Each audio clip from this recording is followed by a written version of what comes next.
P T I دور میں تعینات ہونے والے سول افسران کی شامت آ گئی۔ وزیر اعظم مریم نواز نے افسران کے گرد گھیرا تنگ کرنے کا حکم دے دیا۔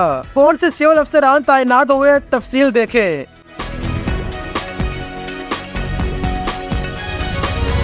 پنجاب حکومت نے کرپٹ اور سفارش پر بھرتی ہونے والے سول افسران کے گرد گھیرا تنگ کرنے کا فیصلہ کر لیا۔ ذرائع کے مطابق پنجاب حکومت نے گزشتہ دور حکومت میں تعینات ہونے والے افسران اور دیگر سیاسی تعیناتیوں سے متعلق تحقیقات شروع کر دی۔ مبینہ کرپٹ اور سفارش پر تعینات ہونے والے افسران کو اہم عہدوں پر تعینات نہ کرنے کا فیصلہ کیا گیا ہے۔ وزیر اعلیٰ پنجاب مریم نواز نے کرپٹ افسران کے گرد گھیرا تنگ کرنے کا حکم دے دیا۔ ایسے افسران جو مبینہ رشوت دے کر اور سیاسی پشت پناہی رکھنے کے باعث تعینات ہوئے، ان کو اہم ذمہ داری نہیں دی جائے گی۔ ذرائع کے مطابق پنجاب میں افسران کی تعیناتی 4 رکنی حکومتی بورڈ کرے گا۔ بورڈ کی سربراہ وزیر اعلیٰ پنجاب مریم نواز ہوں گی۔ بورڈ میں چیف سیکرٹری پنجاب زاہد اختر زمان بھی شامل ہوں گے۔